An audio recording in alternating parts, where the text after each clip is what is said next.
Então, vamos dar início, então, a minha palestra a respeito da evolução do quadro de laboratórios de informática no estado do Rio Grande do Sul, né? Eu falarei no decorrer da palestra a respeito de como é que foi a evolução desses laboratórios dentro das escolas, né? Mas, antes disso, eu gostaria de me apresentar. Meu nome é José Francisco Nunes Fernandes. Eu sou do Conselho da Associação softwarelivre.org. Trabalho já com software livre desde o ano de 2000. Tá? A minha formação é física. Tenho um mestrado em engenharia mecânica na área de engenharia nuclear aqui da Universidade Federal do Rio Grande do Sul. E além de curso eu tenho formação também em mídias na educação e informática educativa pela Unisc e pela Universidade Federal de Brasília, Nacional de Brasília, desculpa. Bom, por que esse assunto me traz interesse, tá?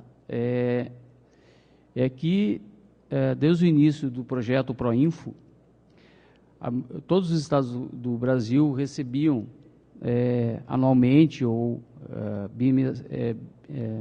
em períodos bianuais kits de laboratório de informática. E esses kits, eles eram distribuídos devido a alguns critérios que os estados, em combinação com o Ministério da Educação, tinham, de quantidade de alunos, possibilidade financeira da escola bancar ou o Estado bancar uma rede elétrica e lógica. Então, o governo federal entrava com as máquinas e o governo estadual entrava com os professores e a toda a infraestrutura. No decorrer do tempo, esses laboratórios foram adquirindo um grande número, ou seja, desde 1998 até o ano de 2002, eles foram crescendo. Começou no ano de 2000, nós tínhamos do Estado, nós tínhamos uma base de 342 escolas com laboratório. E, paralelo com o surgimento desses laboratórios, surgiu também os núcleos de tecnologia educacional, que no início eram 12, depois se reduziu para 11, sendo desativado um aqui em Porto Alegre. E continuou esse número até o ano de 2000, né?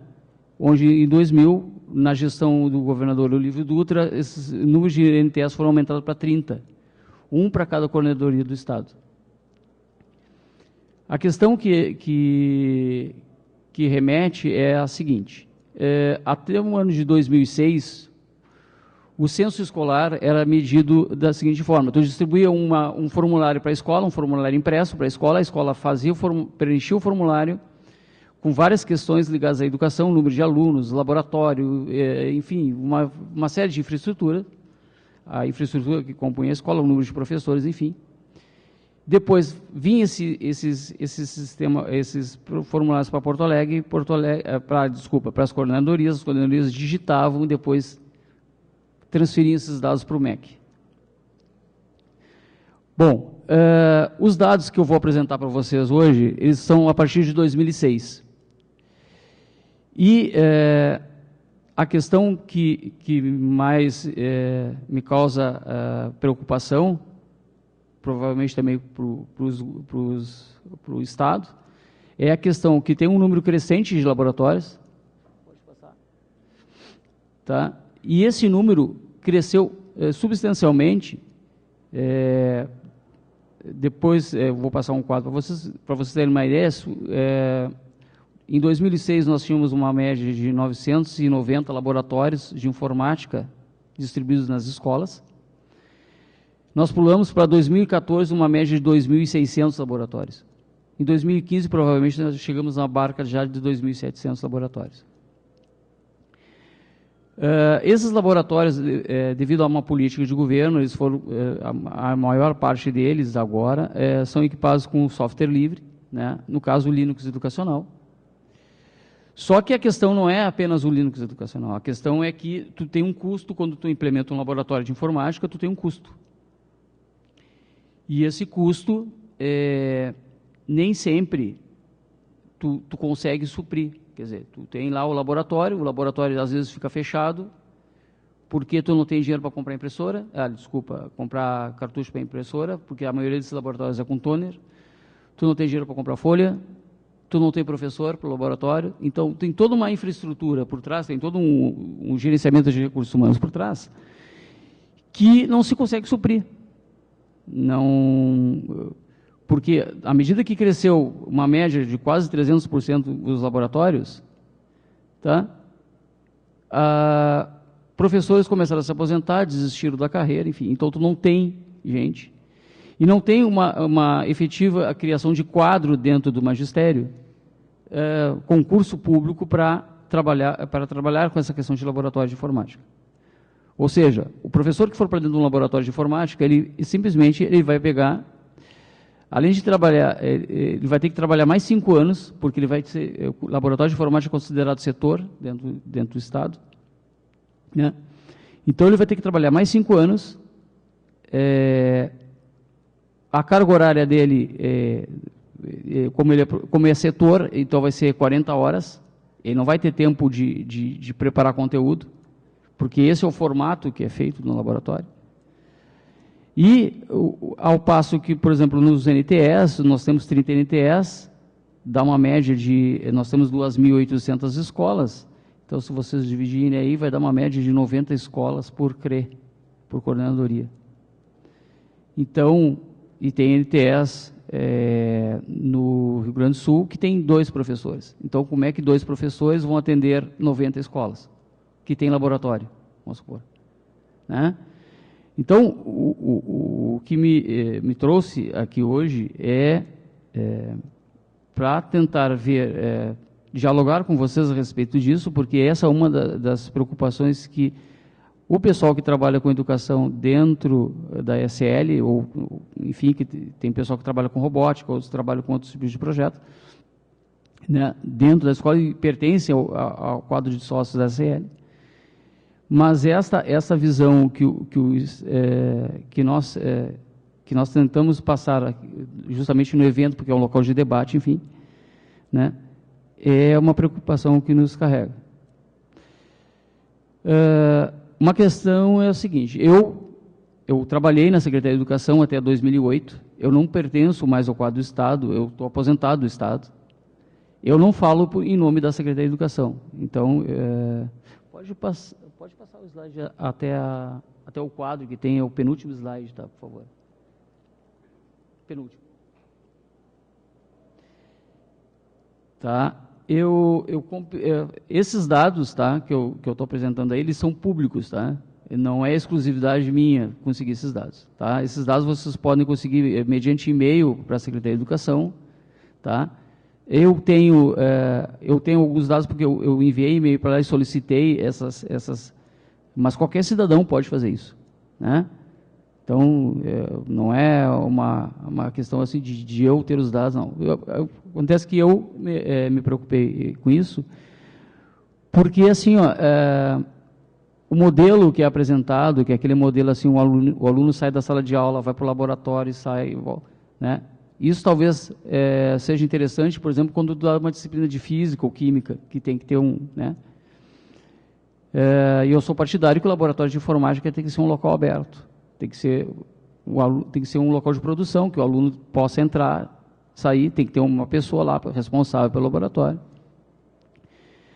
Embora o Estado tenha se esforçado, tem outros projetos, tipo um computador para o aluno ou tablet para professores, né? Mas a gente não pode esquecer que tablet para professor, ele é para acessar conteúdo, ele não dá para produzir alguma coisa, mas não é um material para produzir. Se produz no laboratório. Outra questão que preocupa também é a questão da instalação desse laboratório. O MEC manda o laboratório, ou, né, enfim, ou qualquer outra instituição pública, ou qualquer outra secretaria manda o laboratório para a escola. Tem escolas que demoram 1 ano para instalar o laboratório. 1 ano. As caixas ficam fechadas E a escola, a comunidade escolar não pode usar o laboratório porque o laboratório fica fechado. Talvez agora tenha modificado um pouco isso, mas a última experiência que eu tive, que foi ano passado, tinha uma escola aqui em Porto Alegre que ela tinha simplesmente aquele sistema de multiterminal. Ela tinha, são 10 kits, não, 10 kits, tá? Cada kit com 2 monitores, 2 teclados, 2 mouses, que é o multiterminal, né? Essa escola estava com esse kit fechado há 1 ano e meio, porque a empresa, nós temos que mandar um técnico aí para instalar, temos que mandar um técnico para instalar, ninguém instalava. Aí, como o diretor me conhecia, né, e conhecia a ESL, pediu para nós ajudarmos a instalar essas máquinas. A instalação era fantástica, simplesmente a gente tinha que pegar, tirar o computador da caixa, conectar os monitores, conectar teclado, conectar mouse e ligar na tomada de energia. Essa era a grande instalação que tinha que fazer. O sistema já estava todo ali dentro. Então, essas coisas que acontecem, né, tu tem o material humano, que são os professores. Tu tem o equipamento. Mas, às vezes, falta o quê? Falta aquela coisa de tu linkar, né, para conseguir fazer com que as coisas aconteçam. Né? Uma questão que temos um professor, um colega, professor é boa, né? Um colega me comentou foi o seguinte: mas hoje em dia todo mundo tem celular, né? O pessoal vai lá, usa o celular, sim. Tudo bem, tem celular. Mas que tipo de acesso o celular, em termos educacionais, te dá? Tu consegue produzir, por exemplo, um jornal de bairro? Tu consegue fazer com que a gurizada aprenda matrizes no celular? Entende? Quanto custa um plano de celular? A maioria da população usa celular pré-pago. E as operadoras vendem a ideia que tu pode ter o WhatsApp e Facebook gratuito, ou livre acesso. Sim, mas isso, o que esse tipo de ferramenta, digamos assim, contribuiria para um aluno aprender química, aprender matemática? Eu não vejo, talvez eu não veja, de repente alguém vê, uma situação dessa. Então, pelo quadro ali, dá para ver o sensível crescimento de laboratórios de informática dentro do estado do Rio Grande do Sul. Se vocês observarem ali escolas federais, por exemplo, o número de escolas federais no estado é pequeno, então não é um valor assim. Escolas particulares, elas sempre investiram em tecnologia. E escolas municipais, com a questão da municipalização do ensino básico, né, e eles recebem computadores do próprio MEC, né, então mas o estado que tem a maior quantidade de alunos, né, que tem a maior quantidade de estudantes, né, é um nicho, eu não gosto muito de usar essa palavra, de mercado, né, interessante para quem trabalha com software livre. Por quê? Porque mesmo tu tendo o Linux educacional, no caso nas máquinas, né, mas as ferramentas que tem lá são as mesmas ferramentas que qualquer distribuição, tipo Ubuntu, Fedora, qualquer distribuição tem as ferramentas que tem lá. Né? O que mais atrapalha, às vezes, as escolas é a questão da banda larga. Por quê? Porque a banda larga é 2 meguinha lá na escola. 2 mega, às vezes 1 mega, às vezes meio mega. A gente sabe se contrata 2 mega, não é 2, não é 2. E essas coisas, o poder público em si depois da privatização, todo mundo dizer que é melhorar, depende de melhorar em que sentido, né? Tu tem várias operadoras, né? Mas praticamente não existe concorrência. Tem operadoras que simplesmente assim, por exemplo, aqui em Porto Alegre, tem uma das operadoras assim, não, aqui nesse lugar da cidade, que é no bairro onde eu moro, eu não vou investir R$1 sequer, porque não nos interessa, não tem público, né? Então, são coisas que acontecem, né? E a proposta que se tem da SL, até o companheiro Castro falou na palestra das 15h, a questão do consórcio social, que aquelas pessoas que têm competências em determinadas áreas, por exemplo, na competência pedagógica, competência técnica, enfim, contribuam para tentar alavancar porque se a gente somar o número de máquinas que tem, tá? Se tu botar uma média, são 2.600 escolas, tá? Se a gente multiplicar isso aí por só 10 máquinas, são 26 mil máquinas, que provavelmente a grande parte dessas máquinas trabalham com software livre. É claro que não dá para se iludir o seguinte, que tu chegar na escola e dizer assim que a escola a infraestrutura da escola está completa. Por quê? Porque tem escolas que simplesmente o laboratório é uma beleza, tem tudo plugado, tudo bonitinho, mas o sistema hidráulico da escola, o banheiro da escola, não tem manutenção, né? Mas eu acho que isso nos dá, de repente, mais força para a gente tentar ver uma solução para isso, porque não é só com software que a escola sobrevive. Aliás, se laboratório de informática fosse a solução para a educação, ou seja, resolver tudo, né? Nós não teríamos o índice de reprovação que nós temos nas escolas, né? Nós não teríamos uma carência grande de engenharia, de químicos, de físicos, né? Então, são coisas que nós não vamos suprir apenas com a matemática, com o laboratório. Eu costumo dizer o seguinte, que o mais importante dentro de uma escola são os professores, né? O mais importante na escola é o professor. O mais importante na empresa é o funcionário. Por quê? Um prédio pode ruir, de repente a empresa se dá mal e vão lá e tomam a empresa, tomam o prédio, enfim.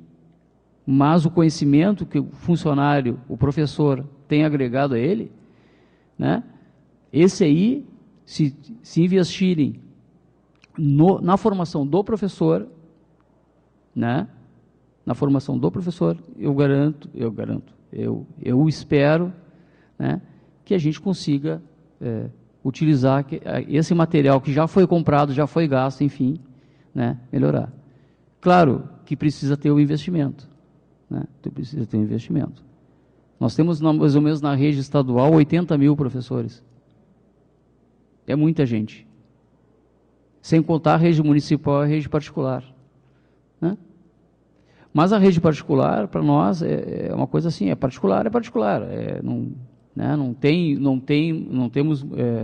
nós podemos ter um mecanismo de controle da rede privada, mas ações têm que ser feitas mais na rede pública.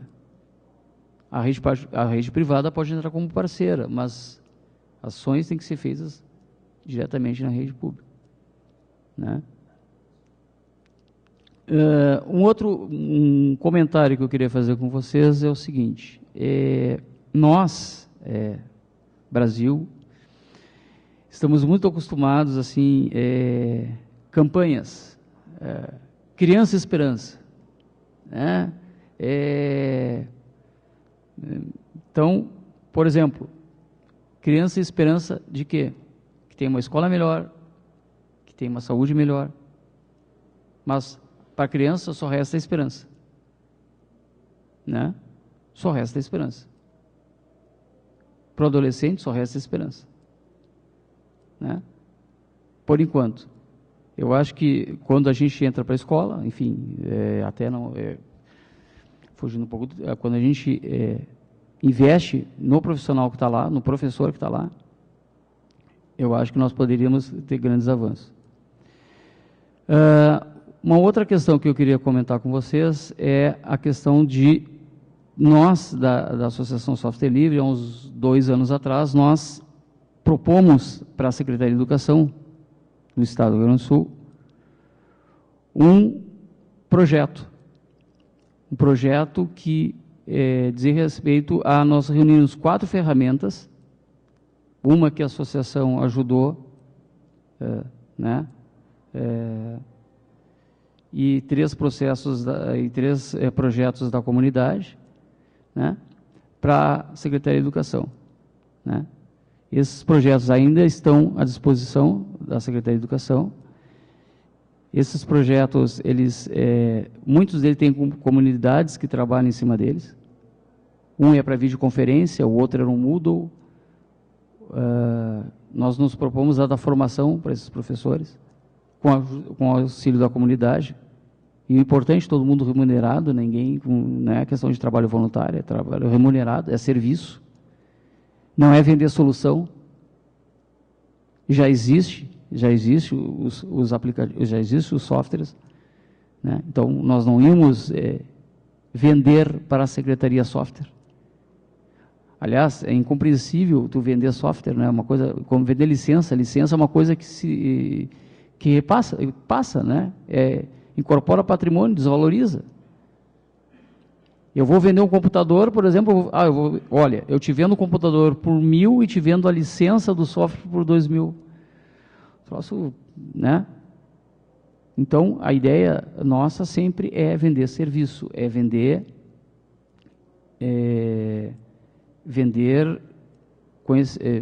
entre aspas, né? Vender conhecimento, enfim, né? Então, essa proposta continua, né? Ainda de pé para a Secretaria de Educação, né?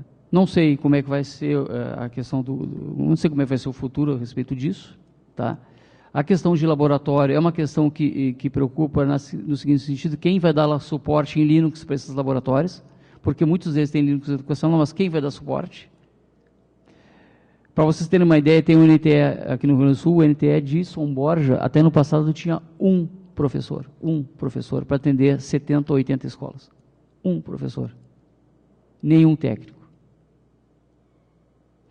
Então, eu acho que é uma oportunidade de negócio, já que né, nós tivemos palestras no decorrer do dia hoje sobre oportunidades, como ganhar dinheiro com software livre, oportunidades, enfim. É uma oportunidade de trabalho, né? Claro que não dá para se abraçar tudo, mas eu acho que nós, da comunidade software livre, enfim, da Associação Software Livre e de outros movimentos, podemos propor alguma coisa para a Secretaria de Educação, tanto aqui do Estado como qualquer outro Estado, para aquela secretaria ou para aquelas entidades, para aquela escola, inclusive com escola particular, por que não, né? Alternativas, né? Alternativas. Nós garantimos o acesso nós temos o aluno tem acesso realmente à escola, mas tem coisas que a gente não consegue ainda lidar, que é a questão da permanência, né, do aluno, por uma série de conjunturas, e o acesso ao conhecimento, às vezes, né? Na escola pública a gente garante o acesso, tá? Mas às vezes não garante a permanência e não garante o conhecimento, né? Bom, eu tinha colocado 5 slides, o mais emblemático é esse quadro, que eu tinha, né? A minha ideia não é só eu ficar falando, eu gostaria de ouvir a opinião de vocês. E antes disso, eu tinha me esquecido de falar o seguinte: eu fui professor de sala de aula desde 1992 até 2000, quando eu fui para a Secretaria de Educação. Eu trabalhei em sala de aula 60 horas, então, aí vocês imaginem o seguinte: o cara entrava de 1h às 7h30 na sala de aula, saía ao meio-dia, entrava às 1h30, saía às 5h10, entrava às 7h, saía às 11h. Né? E posso dizer para você assim, é desgastante. Quando eu fui para a secretaria, eu digo, bom, agora, né, é mais... Não, também o trabalho é difícil, né? porque às vezes tu tem lá no setor, por exemplo, eu trabalhava num setor que era chamado Central de Apoio Tecnológico à Educação, CAT. Quando eu entrei em 2000, nós tínhamos 15 pessoas. Quando eu saí em 2008, tinha 3. Quando eu saí, ficou 2. 2 pessoas para trabalhar, agora tem 6. 2 pessoas para trabalhar, uma estrutura de 2.600 escolas com laboratório, do Estado, né? Com 6 pessoas, né? Que tem que dar conta de toda uma política de informática na educação, né? Ah, tem os NTS, tem as escolas, sim, eu sei, mas tem muita rotatividade nesses NTS, e nas escolas também tem muita rotatividade, né? Então é uma estrutura gigantesca, né? Que depende do esforço, e muitas vezes não só do esforço, né? Muitas vezes depende de outras coisas. Bom, eu tinha planejado falar até por 40 minutos, mas eu me proponho aqui, como tem professores aqui, eu me proponho que a gente converse alguma coisa, né, a respeito disso, né, que é mais fácil vocês me perguntarem, assim, do que eu falar efetivamente aqui para vocês, do que eu posso contar algumas coisas das minhas experiências que eu tive. Trabalhei muito tempo com formação de professores também, né, aí tem várias coisas, software livre, como é que tu pode usar alguma determinada ferramenta, mas muito na questão no trabalho geral, né? E agora estou nesse trabalho na SL, sou membro, como eu já falei, sou membro do conselho lá da SL, tá? Tem o nosso coordenador, o Sadi, o Ricardo, o Felipe, né? Todos atuando de uma maneira ou de outra em prol do software livre. É isso. Estou à disposição para perguntas.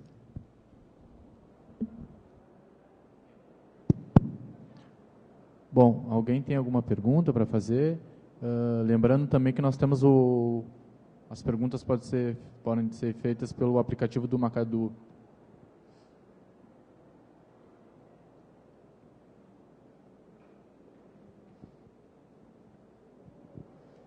Olá, boa tarde. Primeiramente, meu nome é Karina, eu sou de Minas e atualmente eu moro aqui em Porto Alegre, né? Faço mestrado em informática na educação. E me chamou muita atenção essa questão, até mesmo da infraestrutura das escolas públicas hoje.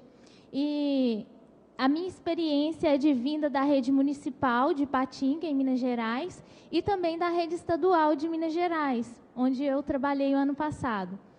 E como professora de TIC, tem assim, o que eu posso perceber entre alguns pontos que eu gostaria de colocar, assim, até mesmo se tiver outras pessoas que trabalham com isso, porque assim, eu percebo que na rede estadual, eu não sei se é porque se distancia um pouco dessa esfera estadual, de ser muitas cidades, eu percebo que as secretarias não conseguem muito manter esse controle, até mesmo através das políticas públicas. Eu acho que para a gente iniciar esse debate de colocar a informática efetivamente dentro da sala de aula das escolas públicas, a gente tem que perceber e passar pelas políticas públicas, porque tem coisas que não é do aval do professor, tem coisas que são vindas, entre aspas, que a gente fala de cima, e o professor ele é um mero reprodutor daquilo, sem querer, entre aspas, porque às vezes a gente reivindica isso na sala de aula, ou às vezes com a direção, mas você não tem um retorno, porque isso é uma política que eles fazem. Por exemplo, ano passado eu trabalhei com curso pós-médio, com a disciplina, lá a gente chama de magistério, né? Com a disciplina de educação aplicada às novas tecnologias, né? As novas tecnologias aplicadas à educação. E assim, eu fui para um laboratório onde aconteciam as aulas, que era a escola estadual. E nessa escola, a rede de internet não funcionava. E nós tínhamos 3 computadores multisseção, em que, quando um estraga, por exemplo, se você tem 20 computadores na sala, e eles são multisseção, se um estragar, e eles estiverem naquela mesma sessão, todos param de funcionar.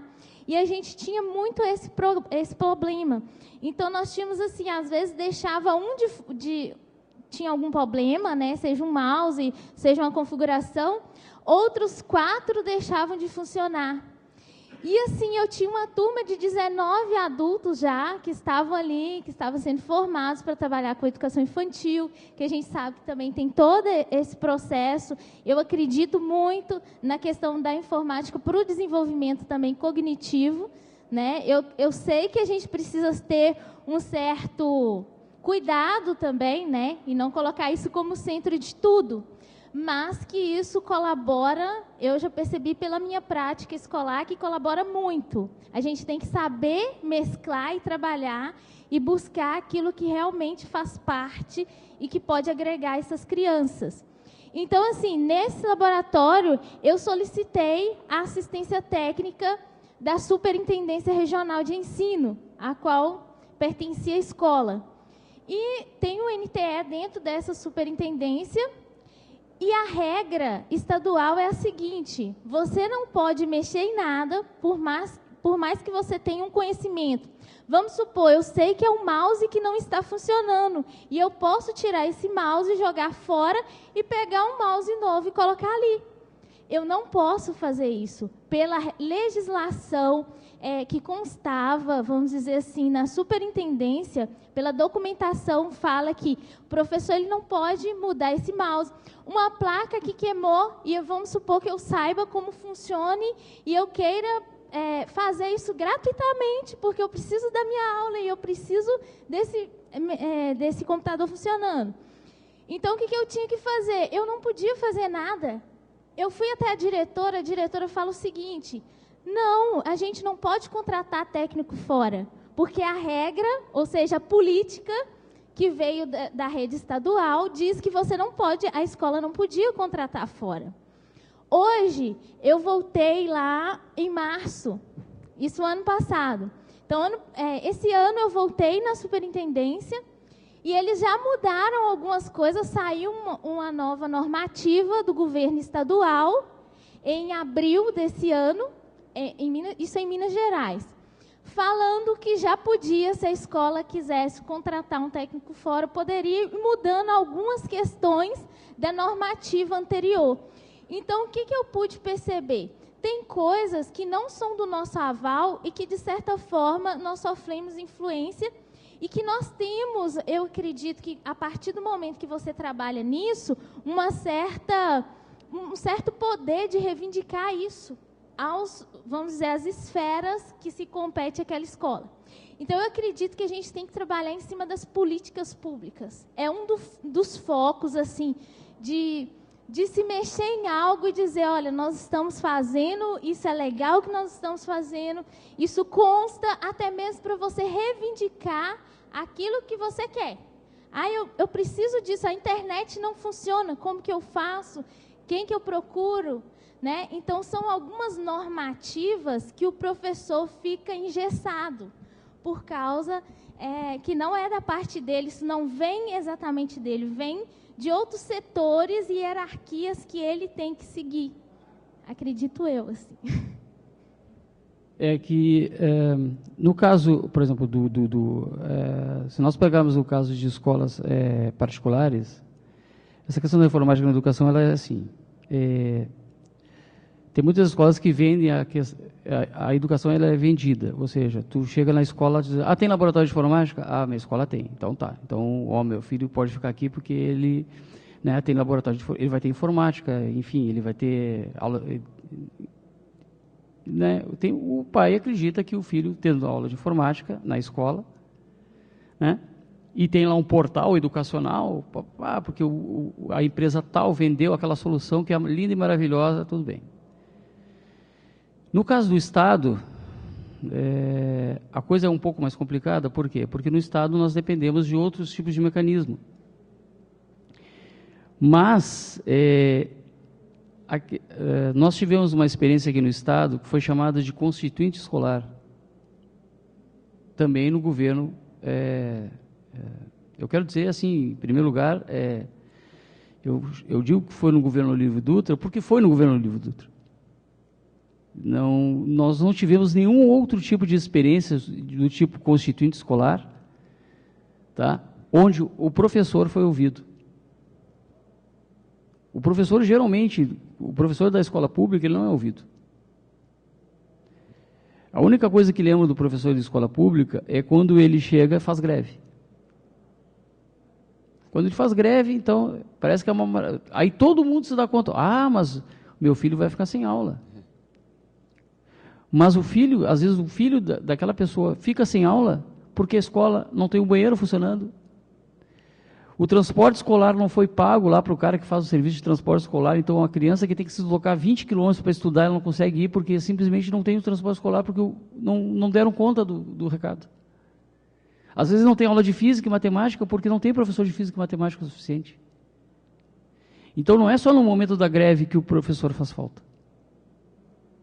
É no momento que não tem greve também o professor não está lá. Porque não existe... não é uma coisa que tu possa chegar e dizer assim, não, olha,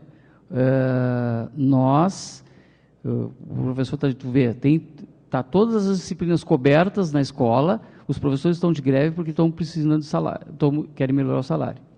Não é isso que acontece. Mesmo nós, professores, dando aula, falta professor para determinadas disciplinas. Não adianta. Isso é a real.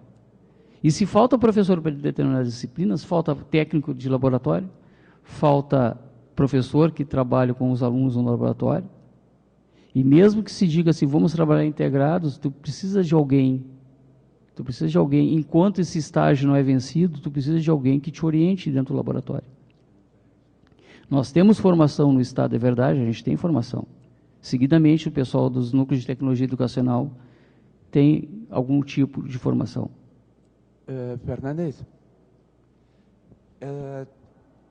isso que tu estás falando, ela também falou uma coisa. Quem não me conhece, essa história assim de que tudo tem que seguir regras, isso é bem... Certa vez, Pancho Villa falou para um jornalista americano, quando o jornalista americano fez a entrevista para ele,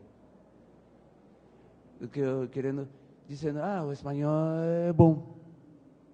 Só que o Pancho Villa falou assim, o México herdou duas coisas da Espanha, a Igreja Católica e o chicote.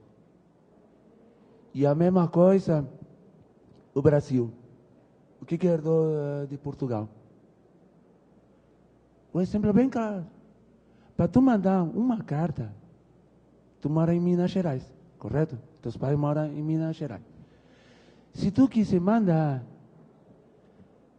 uma carta de Belo Horizonte para Porto Alegre, a carta não vai chegar direto de Belo Horizonte para Porto Alegre. Sabe onde que vai parar primeiro? Vai atravessar a imensidão azul do Oceano Atlântico e vai parar em Lisboa. Assim que era. E essas pessoas que tu citaste, aí vão dizer, mas é Brasil. Isso se chama desrespeito, porque aqui na América, e quando eu falo da América, eu falo da América do Sul, Central e Norte. Aqui a regra da América é, o professor tem autoridade, sim, mas também, como tu disseste, se a placa de rede queimou, ele não vai pedir autorização por um burocrata. Não, ele pede. Isso fora do Brasil, no Uruguai, na Argentina, no Chile, ou no Paraguai, Peru. Professor desses países que eu citei, pega. Um exemplo bem claro. Em 2011, dezembro de 2011, um participante questionou o governador. Por que esses computadores pequenos, o UCA, não está em todas as escolas. E por que a tecnologia não foi transferida para a chamada 256 core? Tem computadores aqui da escola Luciana de Abreu que utiliza a tela monocromática, que é de 3 cores, preto, branco e cinza. Enquanto isso, há 10 anos, aproximadamente, uns 7, 8, 10 anos, Uruguai, país pequeno, adotou um grupo de usuários de Linux, pegou, abriu e trocou o chip e colocou um chip que na tela padrão mínimo de 256 cores. Para saber o que é 256 cores, é esse padrão aqui que está sendo projetado ali na tela. A imagem tem mais de 256 cores. Oxe. Mas esse é o padrão mínimo. E aí o governador começou a dar uma explicação que não chegou a lugar nenhum. E é por isso que tem gestores, prefeitos, governadores, secretários, insistindo em que o Brasil é a ilha da fantasia e que a América se dane. Eu tenho uma... E até, já vou terminar, Fernandes. E por isso, e o próprio Fernandes acabou de dizer, sabe, aqui em Porto Alegre, sabe quantas greves eu assisti, testemunhei? 37 greves. 1979, na época quando o então falecido governador Amaral de Souza era governador, foi a primeira greve que eu testemunhei dos professores. 37 anos. 37 anos, aí como diz, de derrubar o guarda. Sim. Então é isso. Esse é o meu comentário. O porquê dos professores fazem greve. É que os gestores não respeitam os educadores. Inclusive tu mesmo, Fernandes, tu já sentiu na pele, literalmente. Eu estou me colocando no teu lugar. Tá? Eu não sou educador, mas sim, eu me coloco no teu lugar, tá, Fernando? Não estou querendo puxar saco de ti e fazer média. Nós da SL, não eu, nós da SL, temos uma proposta efetiva, que se organize um grupo de professores e se proponha um modelo compartilhado de trabalho. Ou seja, para aqueles que tiverem interesse, fazer um mapeamento, primeiro fazer um mapeamento, de repente criar lista de discussão é uma coisa que começa a encher muito e mas a associação ela tem servidores que eu digo de rede, ela tem estrutura. Podemos até instalar um wiki da vida para a gente conseguir fazer uma documentação a respeito disso e tentar formar um consórcio, um projeto que tente suprir o mínimo possível essa demanda, porque tem muitas escolas que têm laboratório e os professores não sabem usar. Eu acho que uma ideia seria fazer um consórcio de professores para fazer uma formação massiva desses professores. Enfim, eu sei que é difícil, por exemplo, tu falar com os professores que estão vinculados ao Estado, né? Assim, em termos de ações, mas eu acho que em horas vagas, né? Cada um faz aquilo que bem entende em hora vaga, né? Cada um sabe o que pode fazer. Se puder contribuir com uma hora mensal, ótimo. Se puder contribuir com uma hora semanal, ótimo. Se puder contribuir com uma hora diária, ótimo também. Né? Eu estou dando um exemplo. Eu posso contribuir com várias horas, porque como eu estou aposentado, né? Se eu tivesse em sala de aula, como muita gente está, seria complicado destinar, sei lá, 1 hora, 2 horas para isso. Mas eu acho que dá para a gente, com a tecnologia que se tem hoje em dia, dá para tranquilamente a gente tentar ver uma maneira de trabalhar com isso. A gente pode usar até o próprio Nosfero, que já temos o Nosfero implementado, e até pode ser, esse Nosfero pode ser, nós podemos ajudar o pessoal que desenvolve o Nosfero a desenvolver ferramentas que nos atendam também. Porque não adianta desenvolver ferramentas que não atenda um grande número de pessoas. Que aquela ferramenta não fica rentável, né? Ela não pode ser oferecida como serviço. Mas se nós tivermos ferramentas que possam ser oferecidas como serviço, não vender licença, mas oferecer como serviço, eu acho que todo mundo vai se beneficiar. Da minha parte, pessoal, eu gostaria de agradecer a presença de todos, tá? Eu acho, só um comentário rápido, eu conversei com várias pessoas a respeito do evento esse ano. Eu quero dizer para vocês que o evento esse ano é um esforço muito grande da SL, juntamente com todos os parceiros que estão aqui no evento, juntamente com vocês que vieram ao evento prestigiar, né? Eu acho que o evento esse ano tem um outro tipo de formato.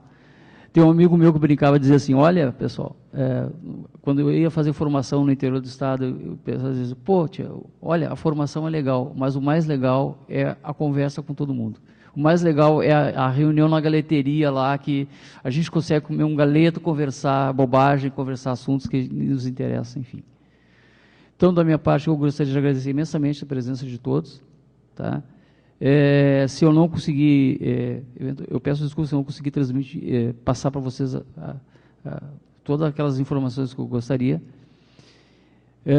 Outros dados que eu tenho a respeito de número de alunos, enfim, eu repito, isso pode ser conseguido na própria SEDUC, eu tenho esses dados.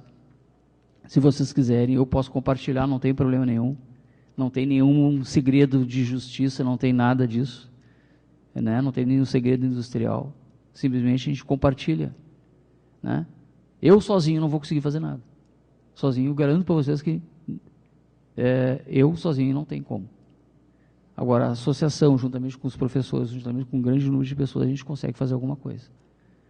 Porque do jeito que está, não dá. Nós somos um dos piores índices educacional do Brasil, do mundo, né? E parece assim que queriam vender a ideia que laboratório de informática é a grande solução para a educação, né? A solução para a educação, eu repito, é professor qualificado, né? É professor valorizado, né? E laboratório, enfim, isso aí é uma consequência, é uma ferramenta, é uma consequência do nosso trabalho. É isso. Muito obrigado.